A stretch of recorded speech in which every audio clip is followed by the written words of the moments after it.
Amos.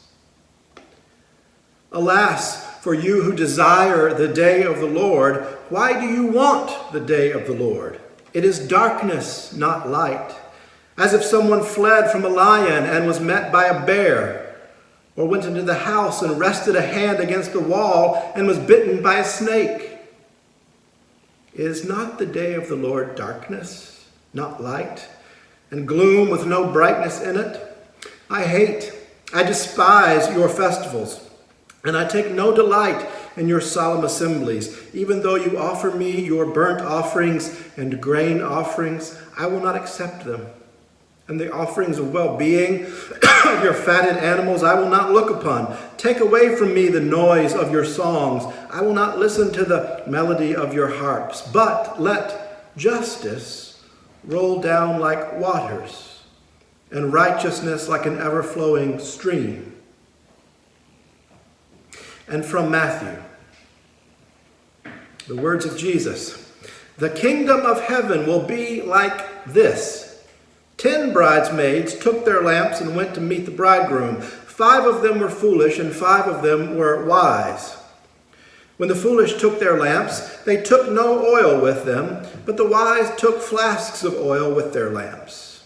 As the bridegroom was delayed, all of them became drowsy and slept. But at midnight, there was a shout. Look, here is the bridegroom. Come out and meet him.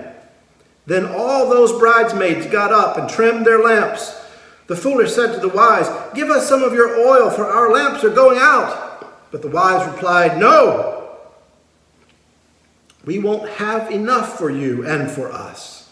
You'd better go into the dealers and buy some for yourselves. And while they went to buy it, the bridegroom came.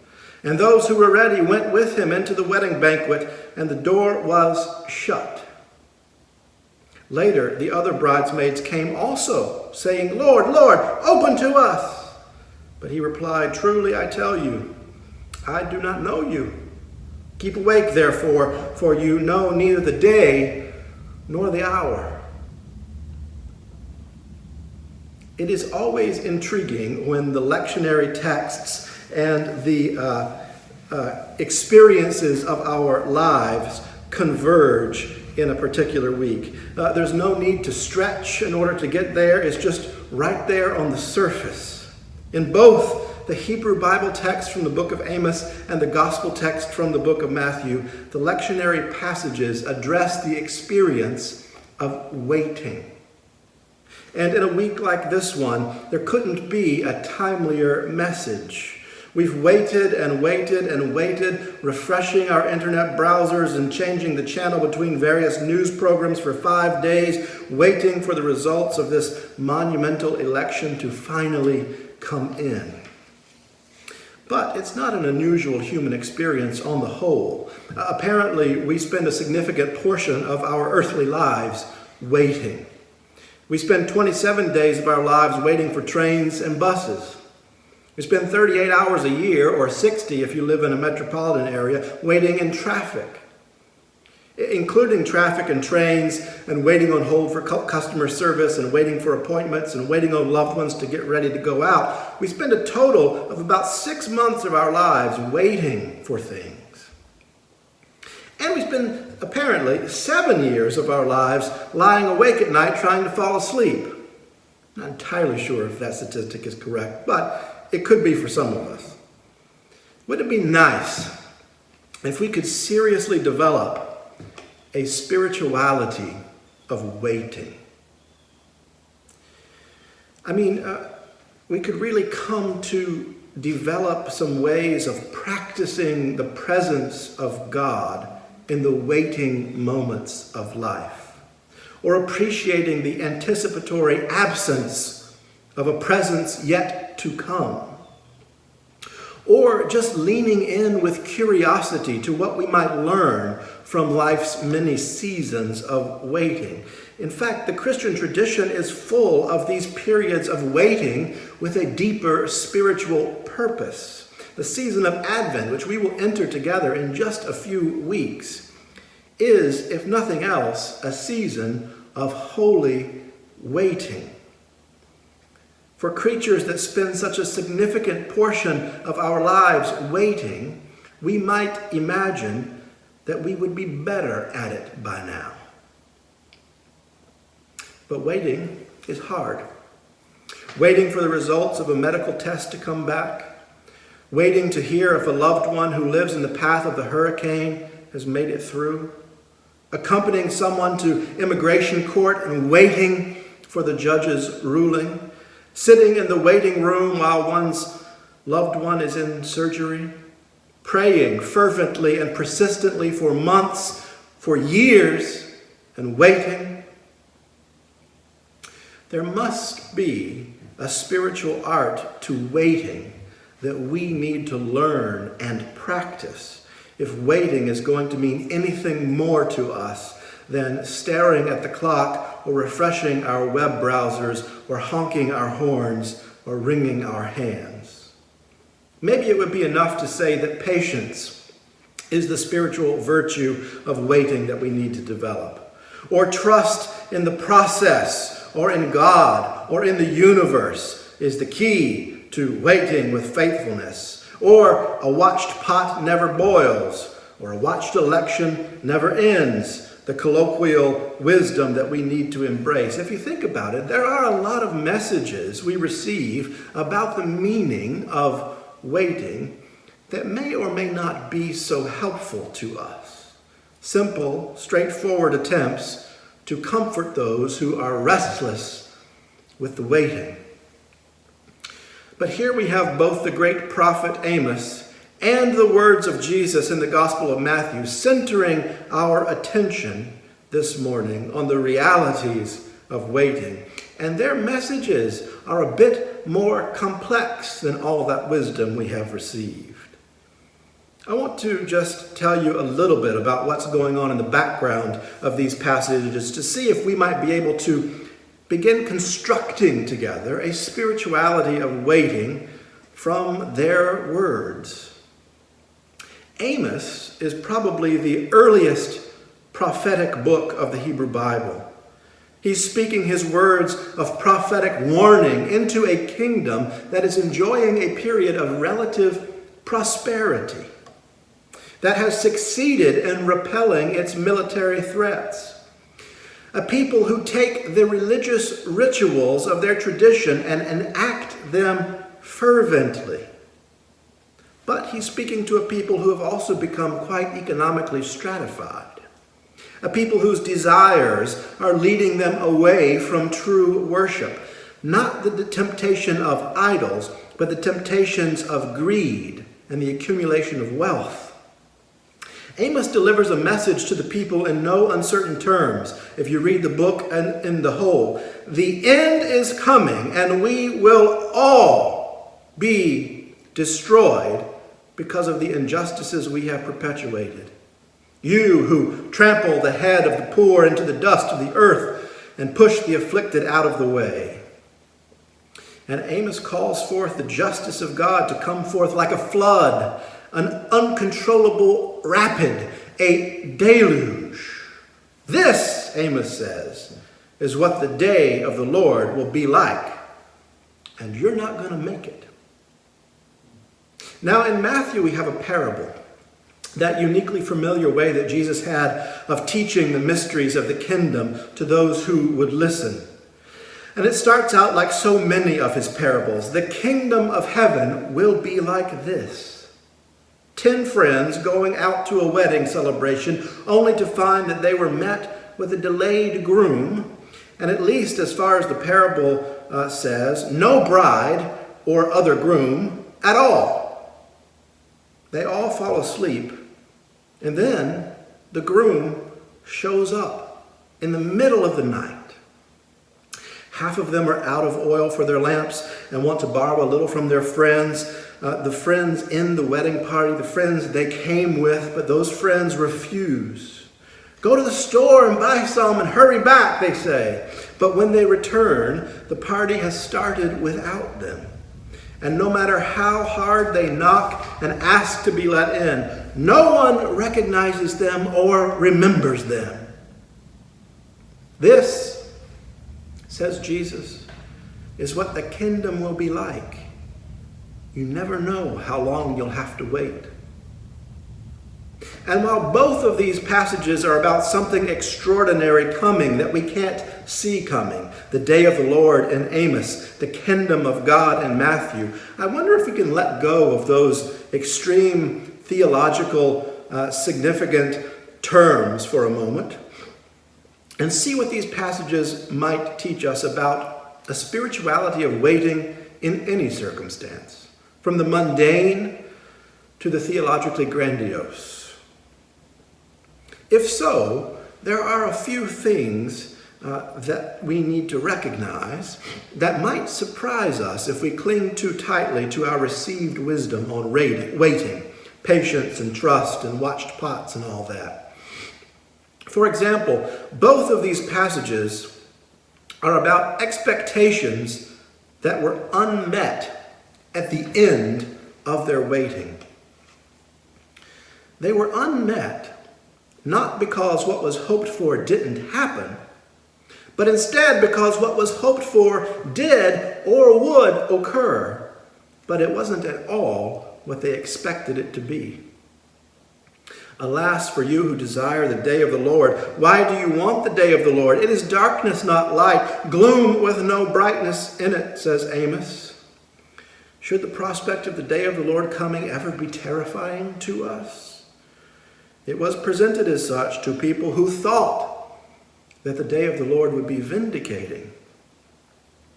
For people who were prosperous and militarily successful and religiously rigorous, waiting for the day of the Lord should be like waiting for the dessert at the end of a sumptuous meal, unless you've not attended to who is not at the table with you. Unless you've enjoyed prosperity at the expense of others' poverty. Unless you've trampled your neighbors underfoot as eagerly as you have your military foes. Unless you've been fervent in worship, but not fervent in justice. Then your waiting with eager anticipation comes to a surprise ending. Though Amos is giving away the surprise as clearly as he can, while the threat of Assyrian domination is still a decade out, and his people are going about their merry way, waiting on the day of the Lord. Amos, in fact, is the earliest biblical prophet to reference the day of the Lord. And this is his portrayal. The God of Amos attacks the people, ignores the people, threatens the people, shames the people. And these are God's people, not outsiders to the faith tradition. These were the folks who knew the hymnal cover to cover, read the sacred text, prayed their prayers, but for whom justice was but a trickle and not a deluge. What they're waiting on will come, but it won't be what they expected. And for the bridesmaids in Jesus' story, what they've anticipated will come too, but half of them won't be there to experience it. And part of the reason, at least, that no one really expected to have to wait at all in this parable. The bridesmaids went out to meet the bridegroom and get the wedding underway, but the groom was unexpectedly delayed. And they waited, and they waited, and they waited, and they fell asleep. And then he came, but half were not prepared to meet him, and their friends, not strangers, their friends, could not spare the oil. So these 5 went with their dimming lamps and did everything in their power to make up for the unexpected delay over which they had no control. And when they returned, everything they expected was happening right there, behind closed doors. And the admonition at the end, keep awake, what good would that have done their oil supply to keep awake? What they're waiting on did come eventually, but they weren't there to experience it as they expected to be. If we don't read the parable or even the Amos text as a moralistic tale, we could see them as lessons on waiting as a practice of faithfulness. Not waiting in lieu of working, not waiting in helpless anticipation, but waiting for something to arrive over which we have no control. We can work to bring it about. We can watch faithfully for it to come. But ultimately, we are not the masters of the universe that we often pretend to be. If these passages are that kind of story, then these might be some of the lessons for us to learn as we develop a spirituality of waiting. The need to enter into a period of protracted waiting may never have occurred to us at the outset of our journey. The kingdom of heaven is like 10 people who set out for a party, but when they arrived, the lights were out, and neither the host nor the honored guest had yet arrived. So they waited unexpectedly. Friends, what is frustrating your sense of purpose, your sense of work, your sense of movement right now that might be due to the fact that you're having to wait when you didn't expect to have to wait? Not because you didn't try or were unprepared or did anything wrong, but because there was a delay that you didn't anticipate.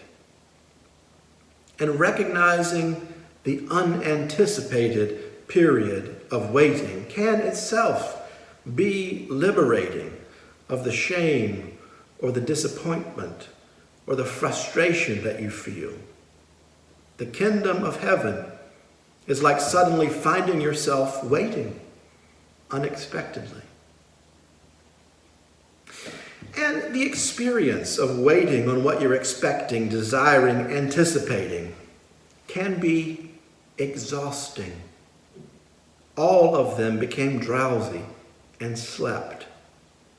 Naps are required. The waiting can be more tiring than the work itself. Where, friends, are you finding a bit of rest amid the unexpected periods of waiting in your life? And what you need in order to be faithful in your waiting may come as a surprise to you only when you suddenly realize that you were prepared for the journey, but not for the waiting. They had no idea they'd need hours worth of oil to get them through the night. They hadn't anticipated waiting at all. What will you do, friends, when the waiting suddenly becomes the point of the whole experience? Will you be prepared when suddenly you can't do anything whatsoever except wait? Can you discern the divine in the anticipation and absence? And while you may know what you're waiting for, you have absolutely no idea when it will come. In the end, some won't get there with you. So when you are inside the party, celebrating how well things have gone and how great it is to finally be there after a long journey and hard work and lots of unexpected waiting, will you remember those who didn't make it there with you? Or will you be like the bridesmaids on the inside, who neither recognized nor remembered their own friends who didn't get there with them? When justice finally becomes a deluge, when it has only ever been a trickle, will you still speak the names of those who perished in the desert of injustice? When you're celebrating how great it is to have hope and how persistence paid off and what a joy it is to believe in progress again, Will you temper your revelry with lament for those who died along the journey during the waiting hours? Those whose lives lost and legacies living within us continue to demand more of us than our amnesiac confidence in progress. And do remember, friends, that each of these stories of waiting ends in darkness for those who anticipated being in the light. For the comfortable and the confident who are prosperous and militarily successful, the end came as a surprise. Not at all what they were anticipating and praying for in the day of the Lord. For half of the bridesmaids who did their damnedest to make the journey and go and get more oil when their friends refused to help and came all the way back to the party and said, "Here we are!" Their friends who made the journey with them, who got to the door together, said, "Now who are you again? We don't recognize you. Go away." What you're waiting for may very well happen, but it may very well be completely different from what you expected it to be. What will you do if that is the case? What did the bridesmaids on the outside of the party do when they found themselves shut out of the wedding? What will those who made the journey with you, who waited alongside you, do when in the end they are tossed aside? That's an important part of the spirituality of waiting too. And as you wait for whatever you are waiting on, remember, what you're doing to get where you are going, what you're doing to bring about the anticipated day, what you're doing to work with persistence and hope and diligence toward progress, may be entirely missing the point.